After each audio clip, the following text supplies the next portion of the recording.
Delhi NCR में जिस तरीके से बढ़ता तापमान लोगों के लिए परेशानी बनता जा रहा है, ऐसे में मौसम विभाग ने भी हीट वेव का अलर्ट जारी किया है। अगले 3 दिनों के लिए हीट वेव का अलर्ट जारी किया गया है, येलो अलर्ट जारी किया है और टेम्परेचर जो है वो 43 से 44 डिग्री के बीच पहुंचने की अनुमान की बात मौसम विभाग की तरफ से की गई है। ऐसे में दिल्ली के आरएमएल हॉस्पिटल में हीट स्ट्रोक यूनिट बनाई गई है ताकि हीट स्ट्रोक वाले जो पेशेंट्स आए उनका इलाज किया जा सके।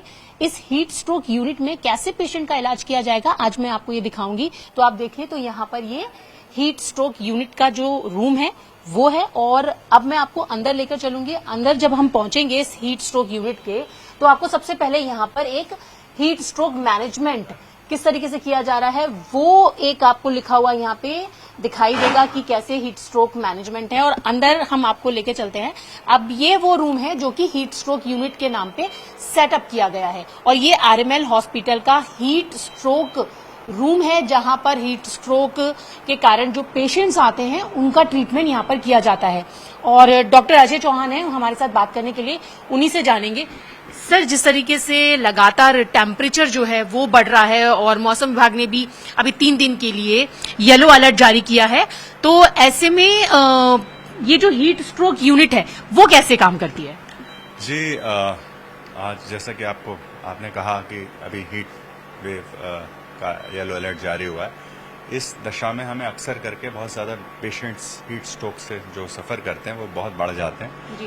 तो हीट स्ट्रोक बुनियादी तौर पे 2 किस्म का होता है, क्लासिकल और एक्सर्शनल। एक्सर्शनल यानी कि किसी कठिन परिश्रम के सेकेंडरी जब हीट स्ट्रोक हो जाता है जी। ये इस तरीके के मरीज हमारे अस्पताल में ज़्यादा आते हैं जो निम्न वर्ग से आते हैं, जैसे कि हॉकर, वेजिटेबल वेंडर्स, डेस्टिट्यूट्स, है ना। तो जैसे ही पेशेंट आता है तो आमतौर पे हीट स्ट्रोक तब कहा जाता है जब वो बेहोशी की अवस्था में होता है अक्सर, या अपने होशो आवाज खो देता है, जोर से बोलने लगता है, बहुत गर्म होता है छूने में और उसे हीट एक्सपोजर की हिस्ट्री होती है कि वो बहुत धूप में काम कर रहा है। तो जब ऐसा ट्रायड पूरा हो जाता है तो हम उसे आते ही उसका रेक्टल टेम्परेचर सबसे पहले लेते हैं और अगर उसे सांस में दिक्कत है तो वेंटिलेट करना या जो भी उस वक्त, या डिहाइड्रेटेड है तो फिर, और तुरंत उसे फिर हम इसमें जी। जो आपने टब देखे इसमें हम गर्दन को ऊपर रखते हुए मरीज के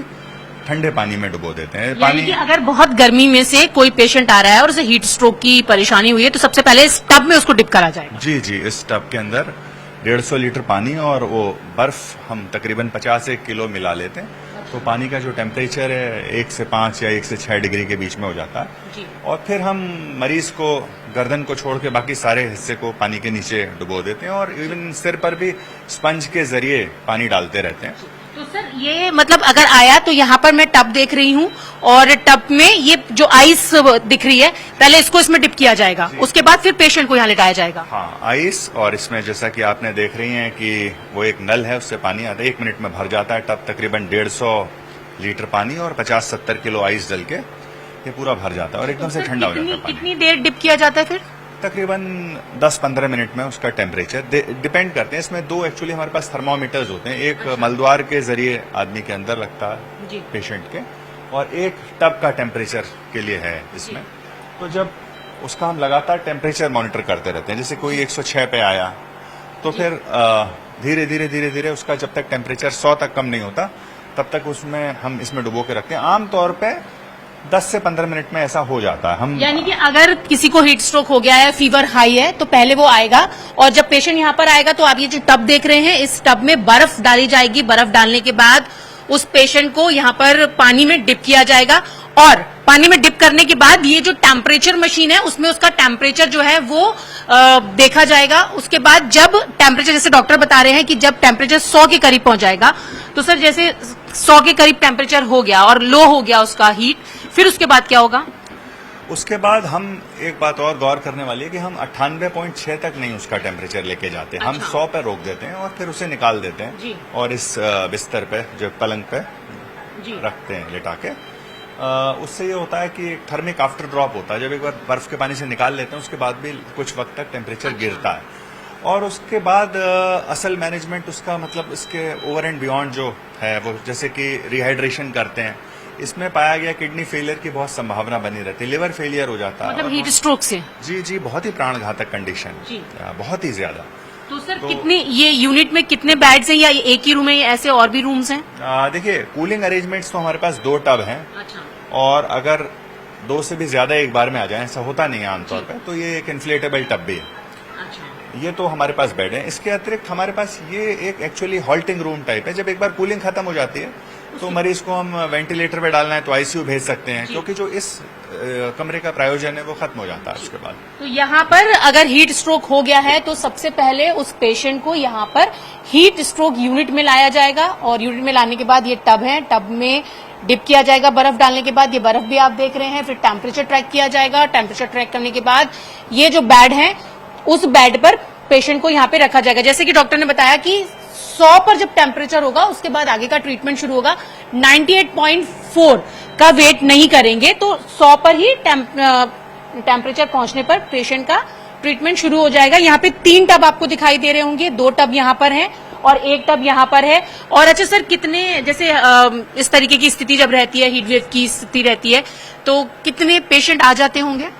देखिए, 2024 में हमारे पास तकरीबन 75 केसेस आए और 2025 में हमारे पास इतने ज्यादा केसेस नहीं आए। 1-2 केसेस आए, वो भी हीट स्ट्रोक के नहीं, हीट एग्जॉशन के थे। तो इस साल अभी देखते हैं कि हीट वेव, और साथ के साथ इसमें क्या है कि मिनिस्ट्री के जरिए पिछले साल भी मैं करीब 20 मीडिया चैनल पे था मिनिस्ट्री के थ्रू। तो एक इसमें जो आपके माध्यम से मैं आपके श्रोताओं को बताना चाहूंगा, सबसे महत्वपूर्ण बात है हीट स्ट्रोक के मरीजों में जो सबसे महत्वपूर्ण बात है कि उसका तुरंत इलाज, यानी जो पेरिफेरी में खड़ा आदमी उसे अगर गर्दन के नीचे भिगो दे और पंखा झलते हुए ले आए तो ये पेरिफेरी में क्या होगा, छोटा उपाय प्राणों की रक्षा के लिए बहुत ही उपयोगी सिद्ध होता है। अच्छा सर, ये कैसे पता चले कि जो गर्मी में काम कर रहा है उसको हीट स्ट्रोक हुआ है? हाँ, देखिए, हीट स्ट्रोक तब कहते हैं, या लू लगना जिसे आम जुबान में, जब हमारे पास एक ट्रायड यानी त्रिभुज पूरा हो जाता है। पहला है मरीज का होशो हवास खो देना। अभी होशो हवास खो देना दोनों स्पेक्ट्रम में होता है। या तो आदमी जोर जोर से एग्रेसिव हो जाए, इधर उधर की बातें करने लगे, गालम गलौच, या बहुत ज्यादा एग्रेसिव हो जाए। और दूसरा, फिर धीरे धीरे जब ये और खतरनाक होता जाता है तो आदमी मूर्छित हो जाता है, एकदम शांत सुदबुद्ध खो देता है। पहला यानी अपने होशो हवास पे कायम ना रहना, first. Second, rectal body temperature यानी मलद्वार के से नापा हुआ अगर बॉडी टेम्परेचर 105 डिग्री फ़ारेनहाइट से ज्यादा है, लेकिन ये पेरिफेरी में तो नहीं देख सकते, तो छूने पे अगर आदमी बहुत गर्म लगे।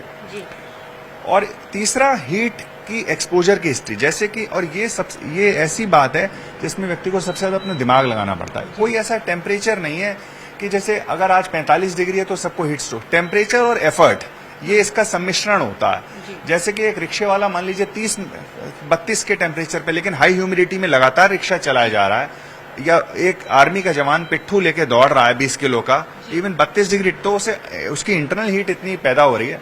तो जब ये त्रिभुज पूरा होता है, एक्सपोजर टू हीट स्ट्रेस पहला, दूसरा टेम्परेचर 105 डिग्री सेंटीग्रेड फ़ारेनहाइट से ज्यादा, और मूर्छित सी अवस्था, तो हम मान के चलते हैं। और ऐसे अवस्था में तुरंत एक बाई स्टैंडर को जितना भी अगर छाया के नीचे ले जा सकता है, बर्फ लगाए बगलों में, तुरंत पानी से भिगो दे और पंखा झरते हुए निकटवर्ती स्वास्थ्य केंद्र पर शीघ्र ले जाए। तो डॉक्टर अजय चौहान बता रहे हैं कि हीट स्ट्रोक के लक्षण क्या होते हैं, और जैसा कि इन्होंने बताया कि 2024 में 75 पेशेंट जिनको लू यानी कि हीट स्ट्रोक हुआ था, ट्रीटमेंट के लिए यहाँ लाया गया था।